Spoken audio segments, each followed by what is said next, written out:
বিরাট বড় কেন্দ্র, যত বেশি সম্ভব মানুষের কাছে পৌঁছানোর চেষ্টা করা যায়, শেষ বেলায় সেটাই আমাদের সকলের চেষ্টা থাকে।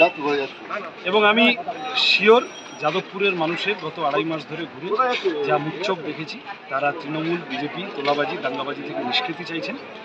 আমরা বামপন্থীরা এসে বলেছি আমরা রুজি রুটির কথা বলতে চাইছি, মানুষের কথা শুনেছি অনেক, সকলের আশীর্বাদ সাহায্য নিয়ে কাজ করার চেষ্টা করবো বলেছি। মানুষ স্বতঃস্ফূর্তভাবে সাড়া দিয়েছেন, আজকেও দিয়েছে। কালকে হাইকোর্টে ওবিসির প্রায় 5 লক্ষ সার্টিফিকেট বাতিল করে দিয়েছে, এই কি বলবেন? 2011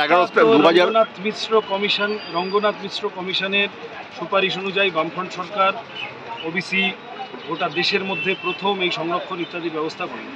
তৃণমূল আর 5টা জিনিসটা যেভাবে ঘেটে করে দেয়, দুর্নীতি, অনিয়ম, বেনিয়ম সব মিলিয়ে ওবিসিটাও তাই করেছে। ফলত এখন এক ধাক্কায় 5 লক্ষ সংরক্ষণ বাতিল। তৃণমূলের হাতে পড়লে এই জিনিস হতে বাধ্য। তৃণমূল তারাও